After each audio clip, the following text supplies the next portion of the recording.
E realmente, o Cristiano Ronaldo, pelo que parece, voou junto com o príncipe Mohammed da Arábia para os Estados Unidos. Ele fazia parte da comitiva do príncipe herdeiro, que de príncipe herdeiro, a gente sabe, apenas tem só o título. É interessante porque durante a entrevista que ele fez ali, que parece ter sido um suplício para ele, porque ele é rei do país dele. Ele nunca está numa condição exposta diante de repórteres que podem perguntar o que quiserem e falar o que quiser para ele. Você vê que de todos os convidados do Trump, a postura do Trump era muito diferente em relação a ele, porque o Trump estava com a comunicação corporal dele em posição de bodyguard, em posição de guarda-costas, literalmente com uma posição de pitbull ali. Tu vê que ele sempre senta mais na frente da cadeira, da poltrona lá dele, mas dessa vez ele estava arqueado para frente, com a mão estendida e com um olhar grave, sempre olhando para os repórteres para eles segurarem. E na única hora que uma repórter se engraçou de perguntar do assassinato daquele jornalista árabe de 2018, há 7 anos atrás, que foi o que causou a maior perda, vamos dizer, de capital, de importância para o príncipe herdeiro, foi um momento de pior, nós podemos chamar de pior resultado midiático que ele teve. Levou muito tempo para ele tirar aquela pecha de ter mandado, né, porque ele sempre negou que mandou. A gente sabe que lá é um reino, é uma monarquia direta, não é uma monarquia parlamentarista representativa como na Grã-Bretanha, é uma monarquia direta, ou seja, ele é rei e ele manda em tudo e em todos. Então, a palavra dele não é uma palavra votável. Então, quando ele diz algo, simplesmente é feito. E não pode ser tomada uma atitude, como foi em 2018, sem consentimento direto dele. E o que aconteceu foi que aquilo foi a maior perda da percepção que se tinha a respeito dele, e ele demorou muito a se desconectar daquela situação. O reino assumiu a responsabilidade e eximiu o rei, o príncipe herdeiro, no caso, da autoria da ordem, que ele não deu ordem, mas eles pediram perdão e tal, que eles não deveriam ter feito.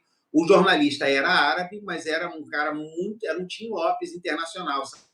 Ele era super bem relacionado com todo o jornalismo mundial, midiático, mainstream mesmo, aquele principal. Então, foi uma coisa bem aterradora. Então, assim, claro que o Trump não queria que o príncipe herdeiro e o MBS fosse colocado diante daquela situação vexatória e até incômoda. Mas teve uma repórter lá que se engraçou e ele deu uma de pitbull.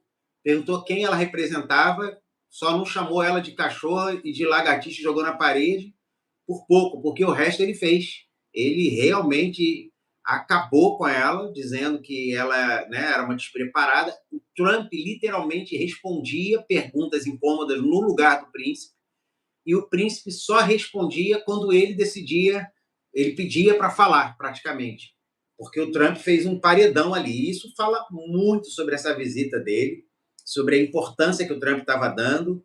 O Trump não conseguiu esconder o seu lado mais negociante quando ele falou que ia, porque o príncipe parece que anunciou ao vivo que estaria aumentando o investimento nos Estados Unidos de 600 bi para 1 tri, e o Trump falou, eu estou sabendo disso agora. Ele falou, era uma surpresa para você, e ele ficou ficou que nem um menino que acabou de ganhar um ingresso para o parque, né?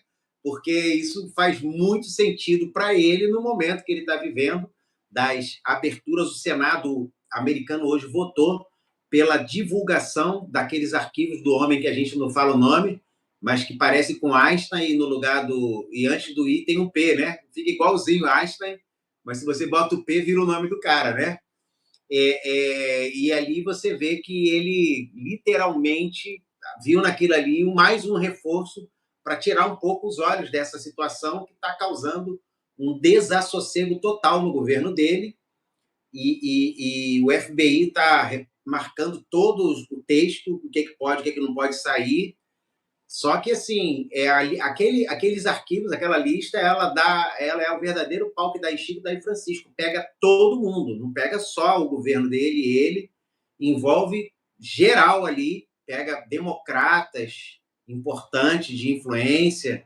Então, assim, a impressão que eu tenho é que os democratas estão jogando um ataque kamikaze. Tipo assim, a gente vai explodir, mas vai te levar junto. Então, esse é um momento que ele precisa de boas notícias. Hoje está marcado, a NASA marcou para hoje a divulgação do Trace Atlas oficial. Pela primeira vez, eles vão dar uma entrevista pública.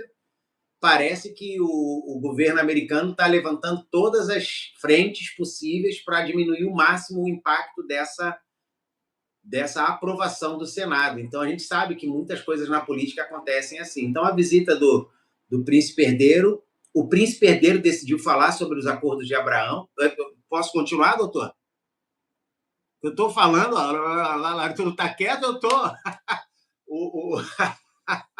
O príncipe herdeiro decidiu falar sobre os acordos de Abraão e falou que ele tem interesse, sim, que ele está realmente preocupado com a questão palestina. E isso tem uma importância muito grande no contexto bíblico, profético, porque há o reconhecimento da Palestina, ele bate de frente diretamente com a profecia de Joel, capítulo 3, versículo 2, quando ele diz que Deus diz que chamaria as nações convocaria elas para um confronto por duas coisas. Primeiro, porque elas atacaram o seu povo, a sua porção, e dividiram a sua terra, a terra que ele havia dado a Israel.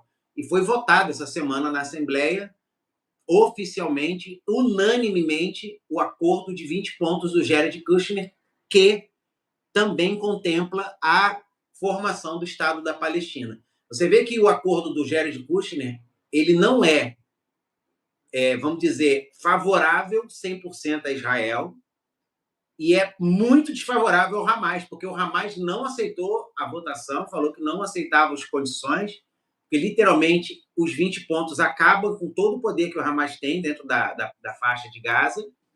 E para Israel, o sonho da grande Israel foi sepultado com esse acordo. A questão é que esse acordo agora, que tinha sido assinado já no Egito por algumas nações, agora foi aceito no Conselho de Segurança da ONU com unanimidade, com apenas um voto contra e uma abstenção. A abstenção veio da Rússia, que é do Conselho de Segurança. Então, isso é muito forte, né? E saber que está acontecendo agora, e esse acordo agora que o príncipe assinou com o Trump é um acordo extensivo, de grande investimento, de venda de armas, vai dar à Arábia Saudita um poder bélico bem grande a partir desse acordo. Por isso que esse valor não é um valor de oferta, né? Não é uma oferta, é uma compra direta, e a maior parte da compra tem a ver com inteligência, com tecnologia e armamento bélico de alta precisão, como F-35, tanques. E a Arábia Saudita literalmente está se preparando para se defender de alguma coisa que provavelmente vai acontecer em breve no Oriente Médio. E eu não posso deixar de citar que o Irã agora é o país mais desenvolvido do mundo em construção de cidades subterrâneas. Ele é capaz de construir uma cidade completa subterrânea de grande profundidade por semana. A tecnologia que eles desenvolveram está acima dos construtores de bunkers, de tudo aí do mundo. Eles estão lá na frente, são os verdadeiros tatus profissionais. Rapaz, isso aí é sério, isso eu não sabia, cara. Isso passou por mim. Essa do Irã, fazendo uma cidade por semana, passou barato. Eles têm a capacidade, não é que eles estão agora construindo, mas são cidades, doutor Alex, de grande extensão, com capacidade de guardar e armas. É uma coisa absurda. Eles podem refazer o Irã, tipo, em um ano inteiro debaixo da terra. Meu Eles têm Deus. tecnologias altissimamente desenvolvidas para isso. Ninguém no mundo tem o que eles têm hoje. Rapaz, isso é sério, hein? E Muito aí isso sério. explica por que o Hamas conseguiu literalmente tunelizar toda a faixa de Gaza. Não, e sem ninguém ver, né? O que é mais louco, né? Porque alguém fazer 500 quilômetros de túnel e aquela areia foi parar onde aquela terra? É muito estranho, cara, muito estranho, né? E até hoje ninguém deu conta disso. Você vê que rolou a invasão, rolou a destruição e ninguém explicou como é que isso passou pela Mossad, como é que isso passou pela CIA, como é que passou pela Inglaterra, né? Eu acho que é MR8, né? Na Inglaterra, quer dizer, passou todo mundo aquilo, muito estranho mesmo.